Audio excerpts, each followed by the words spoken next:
This is Claudia Filos. I'm with the Center for Hellenic Studies, dialing remotely from Boston. And we're here today with Gregory Nagy, who's joining us remotely. He's not going to be speaking today, but he is with us. And I'm here with Leonard Muellner, who's also joining us from Boston. Lenny, can you say hi? Hi. I don't have the audio problems that Greg has, which are distressing. Yes, that's okay. But we're all here together and we're still having the conversation, so that's good. And then we have some very cherished members of our community who are joining us today. And I was wondering if people wanted to introduce themselves. So that would be great. Bill, can you start? Hi, Bill Moulton from Petersburg, Alaska. You can tell by the Hawaiian shirt. Nice. I like it. Priscilla? Priscilla Newberger from Corvallis, Oregon. Thank you. And Kimmy? Kimi Makaiba from Canada. Great. Helen, would you like to introduce yourself? Okay. Yeah. Hello, everybody. I'm Helen from Montreal. Thank you so much. And I'm not sure if Ali can introduce herself at this moment, but I think she cannot. That's okay. So Ali Marbury is actually also joining us from the Center for Hellenic Studies in Washington, D.C. So thanks for taking the time to join us today. Lenny, so we're going to talk about Iliad 9 today, right? With a particular focus on the responses that Achilles makes to the appeals that are made to him during the embassy scene. And some members of our community have already begun discussing some focus passages, and if people are interested in what those focus passages are, they can go check out the Hour 25 website, and we can share a link to that, and I'll share the link to that in just a moment through the Q&A. But what we're hoping we could do today is just start off with one of the questions that a community member has posted, right? Because they had a question about something that people have been talking about for a long time, which is the way certain things are worded during the very beginning of the embassy scene. Can you talk about that? So you all remember that the so-called embassy consists of Ajax, Phoenix, Odysseus, and 2 heralds.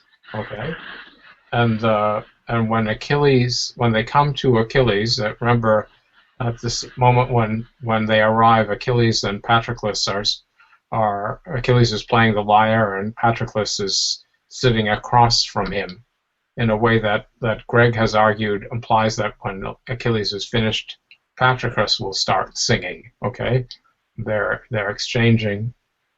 They're in a reciprocal singing situation. But when Achilles sees this group, which to us looks like 5 people, he addresses them in the duel, and he addresses 2 of them, and he calls them most dear to him. And so it's quite mysterious, okay? And also the narrative talks about them in the duel, okay? So there's a lot of different ways that people have tried to explain this, and Greg in the I think the person who raised this question read the discussion in Greg's book Homeric Questions, talks about this as a matter of, it's not about layering or something like that, but of variance, okay, and that are synthesized in an interesting way. And the person who raised the question said, how can you tell that that the 3 responses of Achilles aren't a similar matter of different variants of his response, as opposed to variant traditions about how he responds that are synthesized. Okay, that seemed to me an interesting point of departure and something that needs to be resolved in a sense before we even talk about them. Okay. Okay. I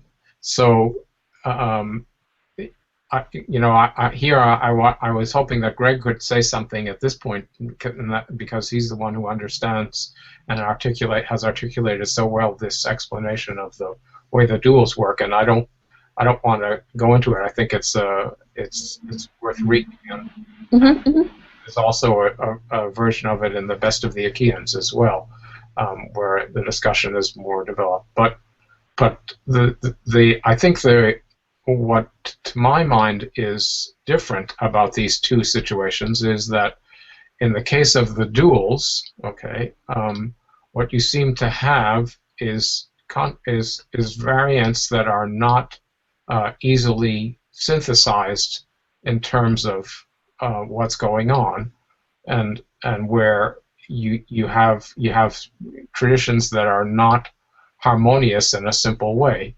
Whereas in the case of Achilles, what I think you have is a progression that has a logic to it, okay? So that it works while this is to use the terms of the person who really enabled the study of language as a historical phenomenon. That's Ferdinand de Saussure, who invented these terms synchronic and diachronic. And so something that's the metaphor that he used for these terms is if you take a branch of a tree or the stem of a flower, and you think of it as growing over time, that's a diachronic way of modeling the way a system functions. It's not about random things like history. It's about how the internal system of the plant develops over time, okay? Mm-hmm. Or of a language, okay, which is a system that changes over time. So you can model various stages, and when you're missing a stage, you might be able to interpret what's in between, or develop an idea or set of theories about that. Whereas, on the other hand, if you take the plant stem and you cut it across at any given point, you can see what's happening at one particular point. We lost Greg altogether. Yeah, no, that's okay. That was planned, actually. I knew that was going to happen. They're trying to fix a sound problem. Oh, good. Okay. So the idea is, I think that in one case, when you're talking about the variance to a certain extent, it's a matter of a diachronic model of different. It doesn't necessarily mean times. It can also be places, different ways in which the story was told, and over a geographical area or in different points in time. Whereas what I think I'm trying to argue about Achilles' response is that it works synchronically. Okay, you can also understand the variance in a synchronic way, and I think Greg has done that as well. So these are not mutually exclusive terms, but I think what I'm arguing for is that there isn't a need to think of the three responses of Achilles in that way, that they are synchronically consistent as a way of responding to the situation that he's in. Does that seem reasonably clear? Mm-hmm. As a way of telling what's different? Okay. Exactly. And so then, can we talk a little bit about that and maybe look at the passage closely together as a group? Okay. These are the three responses that we're talking about of Achilles to first to Odysseus, then to Phoenix, and then finally to Ajax, right? Do you want to take exactly the one? Yeah. Okay. Yeah. Do you want to start maybe with the first one? All right. Well, I've got to go bring them up here. Hold on. Sure. All right. Give me a second. And so this is a great moment for our community members to bring up their maybe copy of the Iliad if they want to, and in just a second we'll let you know the line numbers, okay, that we're looking at. Okay.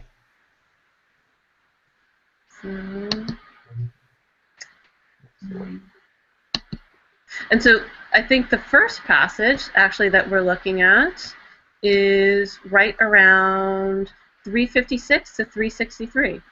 Okay.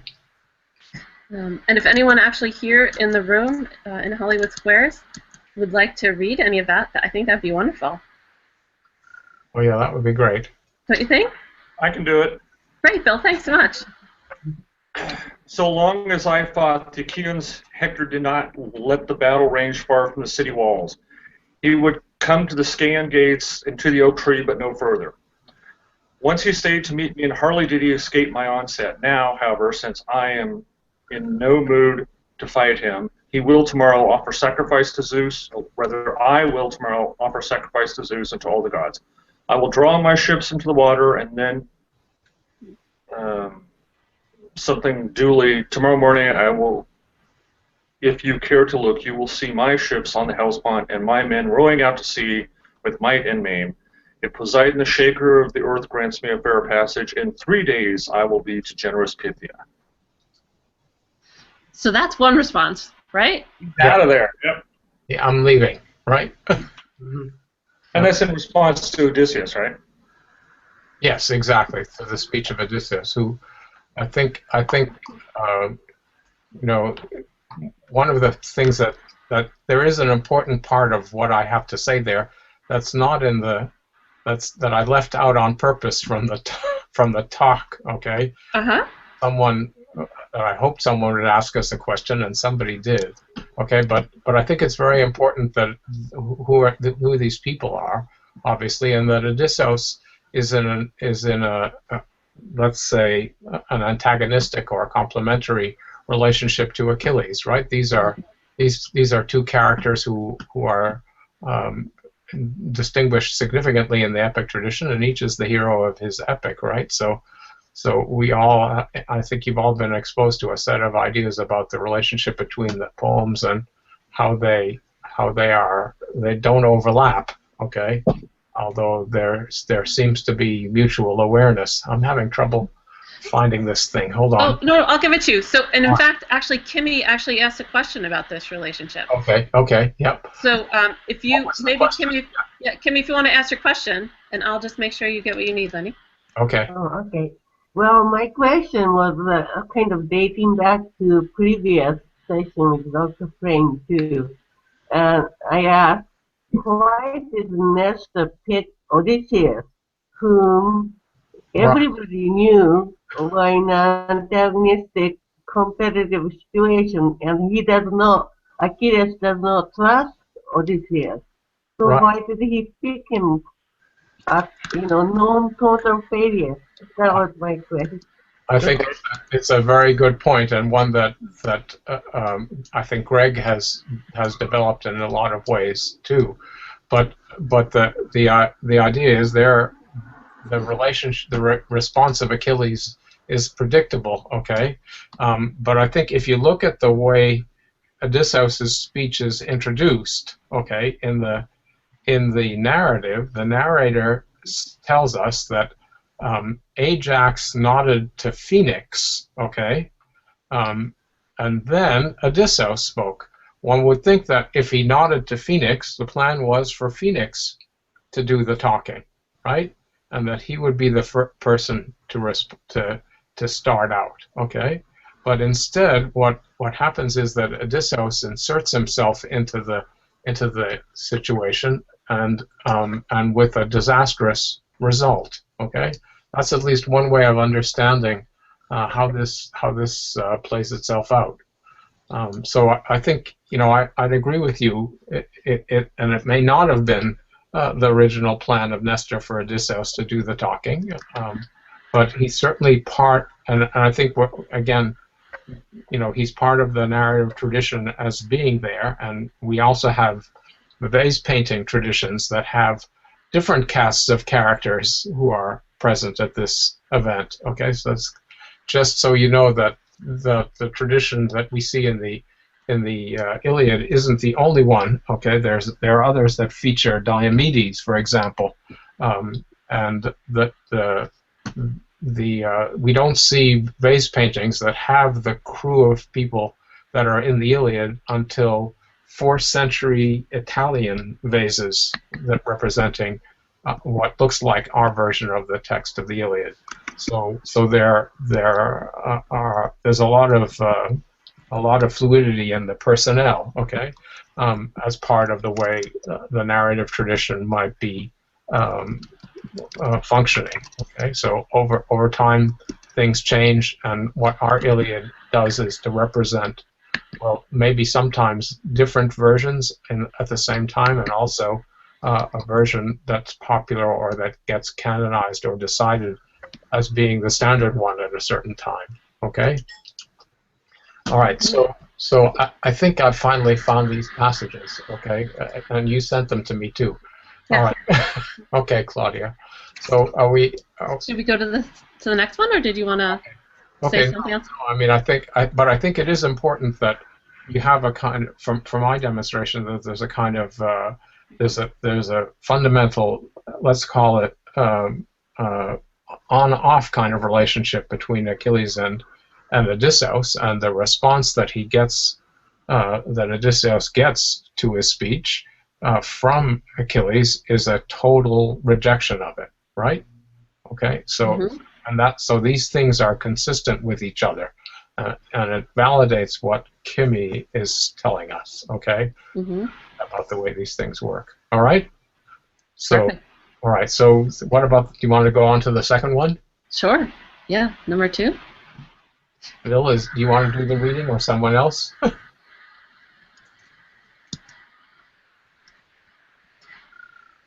Yeah, let me see if I can bring it up. Okay. I'm happy. Yeah, I'm happy to help with that. Actually. You gonna read? Sure. I love reading, actually. So, so now our second passage is actually Iliad 9, 607 to 619. Yep.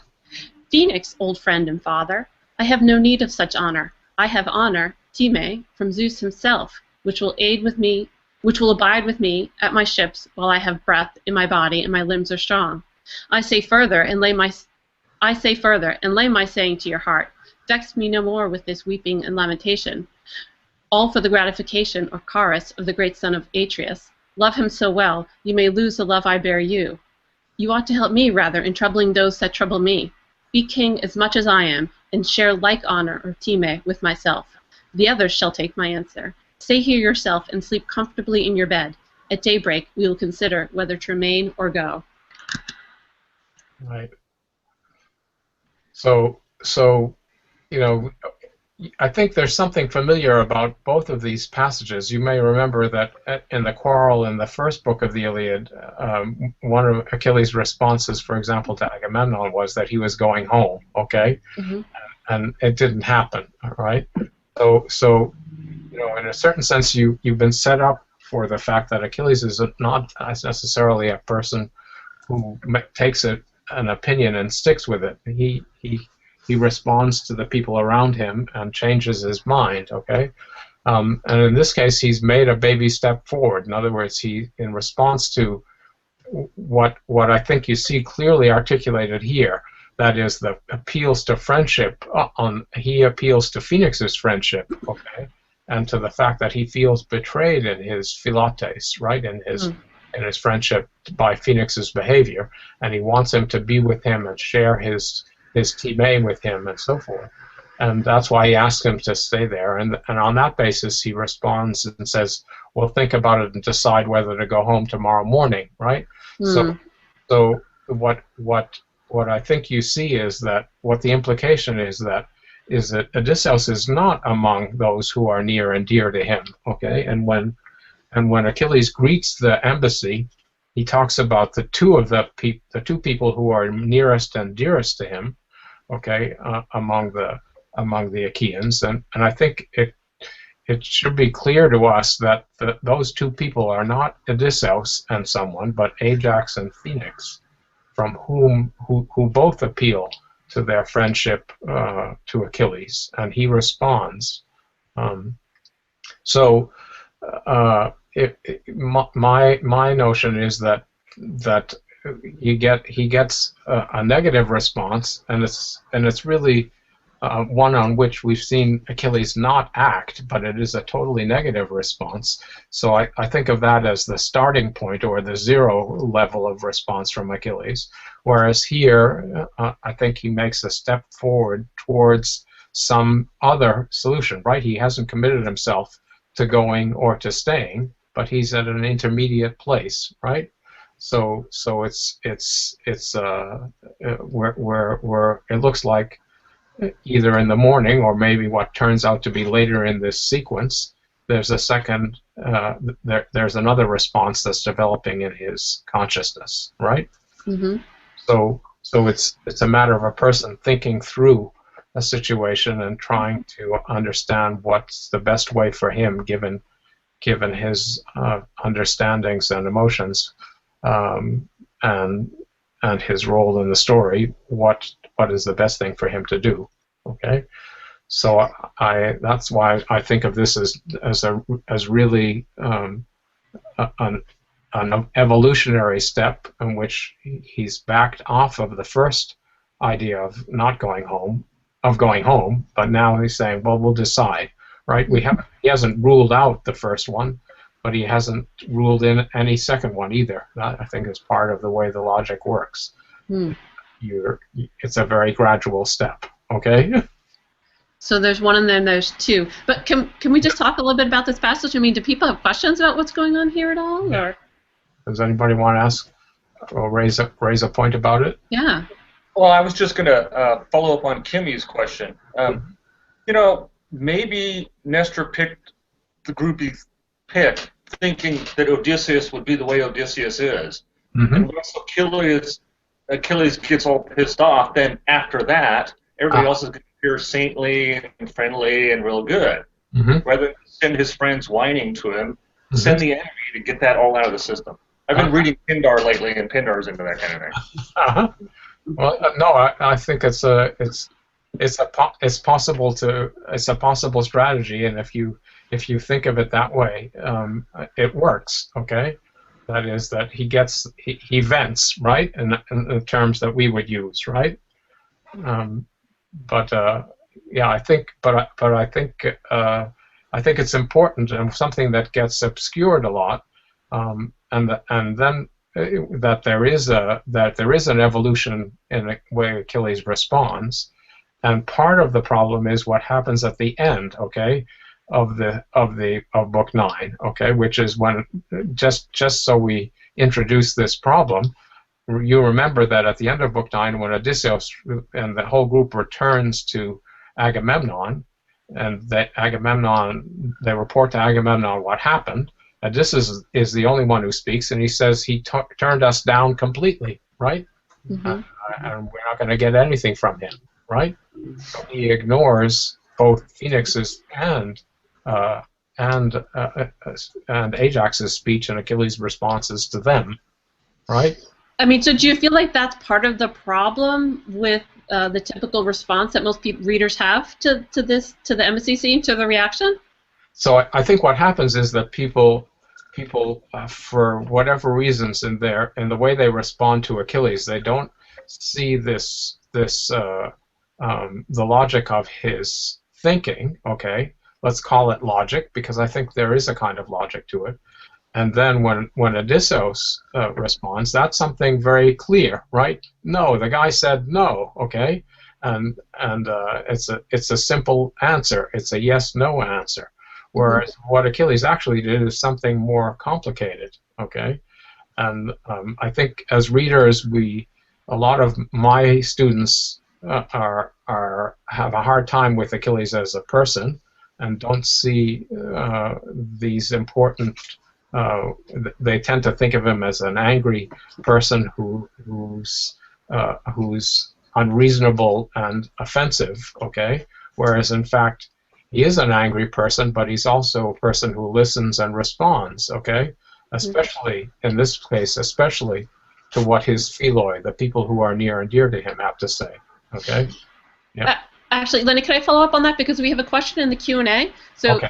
Can you see the Q&A if you go over to the left? Yep, I'm seeing. Great. Okay, so do you see the question at the top, which Jackie is raising? This is to the left of the screen? Oh, sorry, to the right. To the right, okay, good. Yeah, thank you. All right, yeah.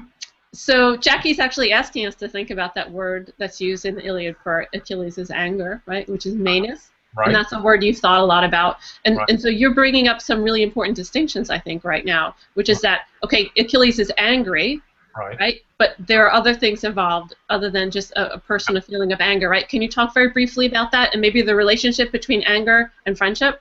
Yeah, so I think that these are two poles in the way this hero's behavior is structured in the poem, and in order to see that most clearly, what you can look at the line in book 16 when Patroclus goes out to fight dressed up as Achilles. We get this famous line that was Aristotle's favorite line in the Iliad, in which once they see him, they don't know where to turn to escape sheer destruction. It's a moment of sheer terror at the sight of him. Okay, and then the narrator says, they all thought that he had, and this is a word that comes up in the Iliad too, hurled away. It's a very strong verb, his menis, and chosen for himself philotes. Okay, this is the kinds of two poles that Achilles' story that are the two points of his trajectory. Okay, the starting and the ending point. And so when he has menis, he's a person who's excluded himself from or extracted himself from society, and in the larger sense of the Achaeans, as opposed to this notion of responding to his philoi and ultimately reintegrating himself into the social group, which is what philotes implies. Okay, so the hero who has menis is is external to his society, whereas the one who's got philotes is integrated into it. And you can see how Achilles is not a person who, from the beginning of the story, actually, not a person who can withstand this for very long, being extracted from his society. One of the first things he does is to send out Patroclus to find out who's got wounded when he sees Machaon, right? For a person who's angry and not interested in what's going on and hostile to all of his people, he's watching every moment of the battle from his position and interested in finding out. And it's not a coincidence, and it's the kind of thing that you see over and over again, that he sends out his best friend to find out about what's happened to the other people who are theoretically his philoi, right? So it's all, this is a very important theme in the poem as a whole, right? And in the way the character of Achilles functions. Okay. And so that actually, I think, raises Sarah's question in the Q&A as well. Right. Do you see her question about the ascending scale of affection? Which, do you see that? Yep. No, hold on. Let me see. Shoot. How do you use this thing? I've got. So the Q&A is over to the right. Yeah, I've got group chat, but where's the Q&A? So on the left-hand side. Okay. There. I see the button. Okay. All right. Hold on. It says this. Okay. Now I've got it. All right. Okay. Okay. All right. So Achilles' ascending scale affection doesn't seem to be reflected in 1 Odysseus, 2 Phoenix, 3 Ajax as people, but is it reflected in what their speeches represent? 1 is Agamemnon, counsel and gift. 2 is family and honor. 3 is army and comrades, leading to, I'm not sure what. Towards Patroclus. Okay. He ran out of space, I think. Okay. Well, it's you know, the only tricky part about the ascending scale of affection involving Odysseus is that it's hard to see him as being a member of his group of people who are in an affectively positive relationship with him, right? So that's why I tried to think of him not as a 1 but as a 0 point in this process, right?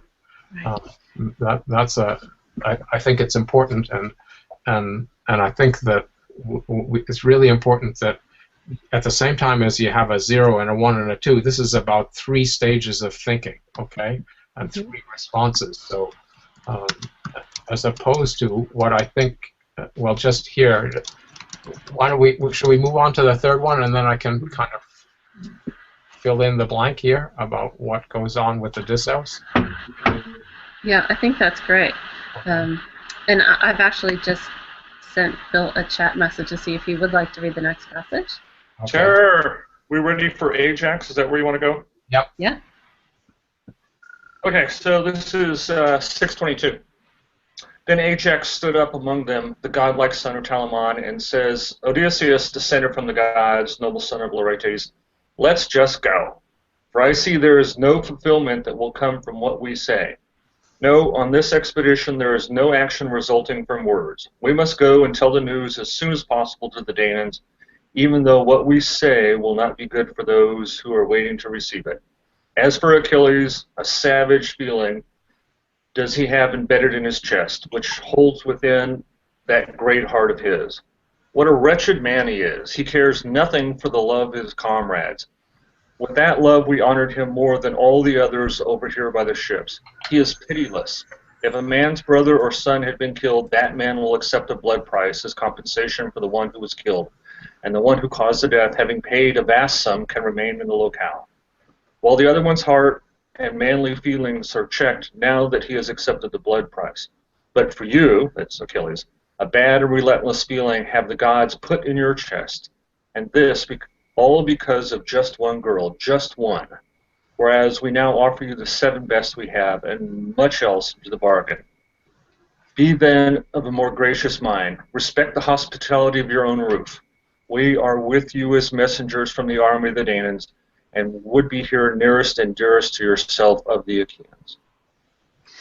Okay, so that's what Ajax says to him, okay, which I think one of the most striking things about it is that he starts out addressing the other members of the group and excluding Achilles, right? He talks about Achilles as though in the third person. If you talk, I think in at least when I grew up, I was taught that it was rude to address a person who's present as a he or a she, right? It excludes them from your group, right? And but he's just mimicking what Achilles had done already. Exactly, but also it's something that Achilles did to himself way back in Book 1. He referred to himself in the third person when he was talking about how the Achaeans will feel about him, right? Instead of being a you, he becomes a him to them, right? And what happens in this speech is that Ajax, in the middle of it, suddenly turns to Achilles himself and addresses him as a you, which is a way of bringing him into the circle of philoi, right? And that's the point that he makes, that we are your philoi and you have to treat us that way, and you've got to accept compensation, okay?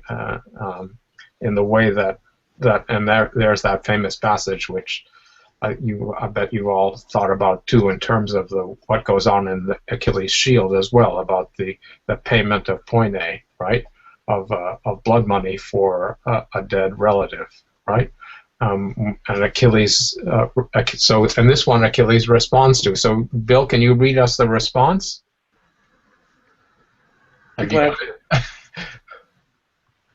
Ajax replied, swift-footed Achilles, noble son of Telamon and seed of Zeus.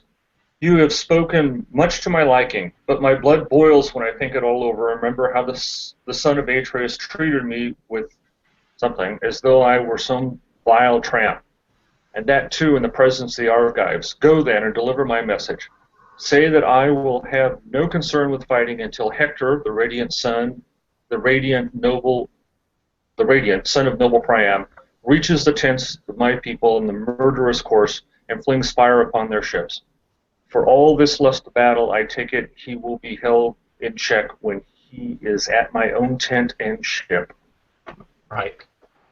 So instead of deciding in the morning, here he makes his decision, okay, as to wait until, proverbially, until the last moment, okay. In a certain sense, it's doing exactly what the story of Meleagros, as told by Phoenix, what Phoenix wanted him not to do, right? And to do exactly what Meleagros did, which is to come back and save his city-state at the last moment, okay?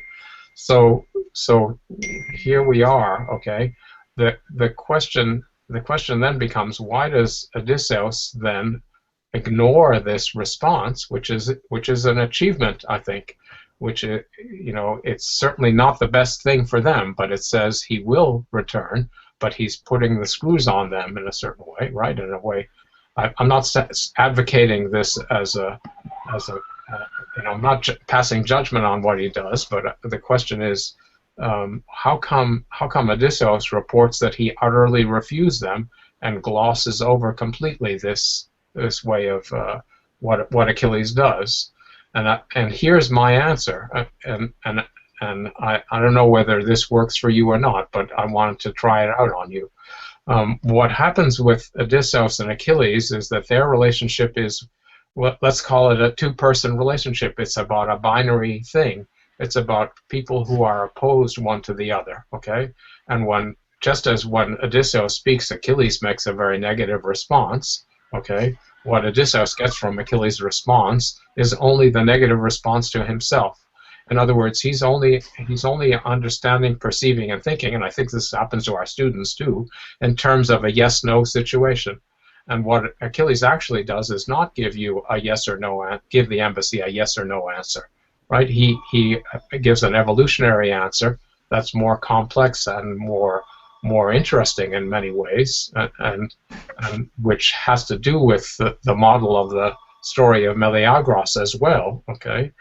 Which is not to say yes at the moment and not to say a total no, but something in between, that he will return, but only under certain circumstances that he spells out, okay? And which actually, the interesting thing, and that's a whole other discussion, that's the moment, it turns out, when Patroclus actually returns to the fighting dressed up as him, is the moment when he said he would return. That is, the fire reaches Achilles' ships, and that's where the fighting is. Okay, if you remember what happens in Book 16, just at that moment. So Patroclus really is embodies what Achilles says he will do here.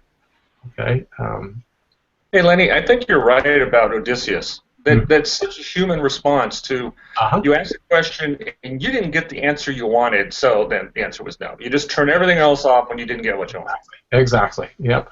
And it corresponds to the way in which these two characters are represented as relating to one another. I'm not saying it's more on one side or the other, but that's the way they are in response to one another, and that's the way the tradition itself constructs them as heroes, right? That they are in this kind of mutually antagonistic sort of relationship. So that if you want the more subtle and the more synthetic and the more complicated response is something that he's not even capable of hearing, if you want. And this is what happens to our students too. Okay. That happens with a lot of people I know. Yes. Exactly. Right. I don't want to get political, but in politics you have a lot of that too, right? Right. People hear only the one thing that they want to hear. So I bet there are questions from our friends who are in the Hangout, and also I see other questions in Q&A. So can we take a second to see? Okay. Let's first talk to people who are here in the Q&A. Does anyone have a question or comment about these passages that we've been discussing? Helen, yeah, please.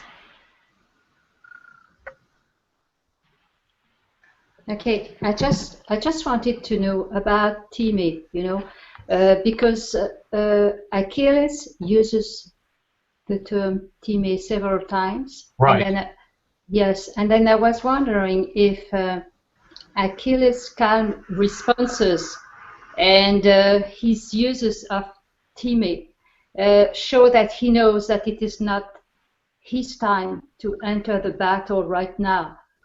To play his big role, and that he feels he has to wait because Hector doesn't come to him, and he has to go to Hector, but it doesn't, it didn't end very well when they did that. So I think that he knows he's got the protection of Zeus with the teammate he gets from Zeus, and then he feels that he has to wait for the right time.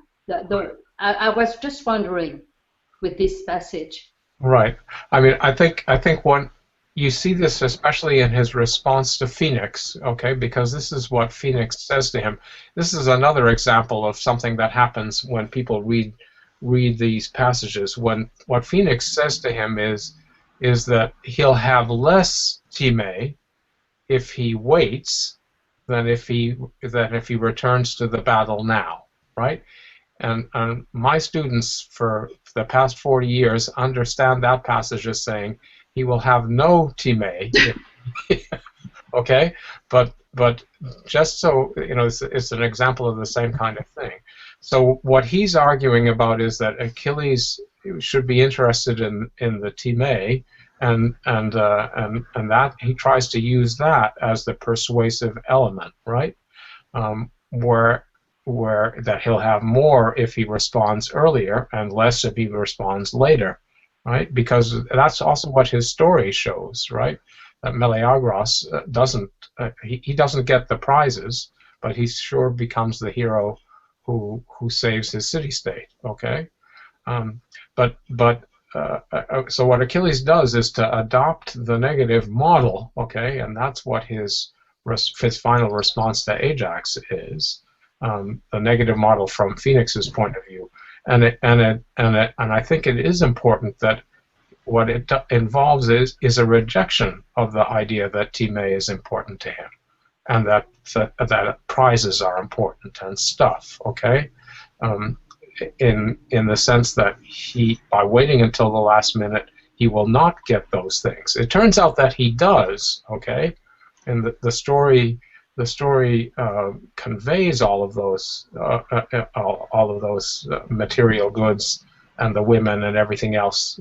He gets them, okay, and maybe that's a whole other discussion as to how and why that happens. I have an idea about that, but it certainly is something that his response to the embassy is designed to express. That is, that time from the fellow Achaeans is not what he's out for at the moment. Okay, that there's something else that he has in mind. Okay, and I think that other thing has to be kleos instead of time. In other words, there's a distinction between these two things. That is, that time is something that rises and falls. Your status within the social group is something that's not an absolute but a relative thing. Whereas kleos is something that's absolute and that's related to death and finality. So time from Zeus is already moving out of the realm of your social concept of time, right, into something that's more absolute. Is that a helpful response, Helen? Yes, it's exactly what I was thinking of. Right. Yes. Okay. Thank you. Not at all. Don't you think that Achilles knows he's going to die when he goes back into battle, so that the material things are irrelevant? Right, and what he's after is the kleos, which is definitely not a thing, okay, right, that you hold in your hand, right? Yep, and I mean, he's explicit about that. When he goes back to fight after Patroclus's death, he says, now is my time to get the kleos, right? Yeah. So it's really clear, yeah. Can I ask a follow-up question about that? Because now you're making a really interesting distinction between time and kleos. So I'm wondering, so when we think about time, right, and we talked a lot about that in Heroes X, which is, an edX and Harvard X project, and you can learn more about that on the Hour 25 website. So we've been thinking a lot about time, which is the honor that you get through hero cult, right? Yeah. Whereas kleos is the honor that you get, let's say, through epic poetry. Right? Or lyric poetry. So, I mean, we talk about time as that's associated with hero cult festivals that might happen during certain seasonal times of the year. Is that part of that whole logic of how that works? But I think within the Iliad, okay, itself, the time has a different function. I think. Okay? And I think there's the myth and the ritual, if you want, and how they work. And I totally agree that this is the word in ritual contexts. For example, even for the gods, when you use the word time of gods themselves, not time from Zeus, but for example the time of Zeus, it means the domain in which they function, right? This is totally different from the prestige which a human has in the social group. So it's sort of like in the gods, time is about the division of labor. Okay, on the human level, it's about what your prestige is at any given moment within the social group. That's within the epic. Okay, and then when you die, after you die, it becomes something else in terms of cult, right? So I think it's a really powerful term with that kind of complex resonance to it. I'm looking at Greg, and I just so would like to hear what he has to say about these things. It's maddening. Greg is still disconnected. I'm glad to hear. Yeah, he's disconnected. Maybe we can have more discussion later on, or another point. He can hear us. Your responses too. Okay. He can hear us, but he just can't. He can't talk to us. I feel like a stranded twin here. You know, Greg could actually type something into the chat if he has it open, Greg. Yeah, but yeah, there's a place. Can you see it? You want to, Allie? No, that's okay. That's all right. Yeah, he does, all right. Yeah, it's okay. So, well, so how about any? Well, we have questions in the Q&A, Lenny. Do you want to take a second to look at those? Sure. Let's see. The top one is about actually that word for, blood price, maybe? Yeah.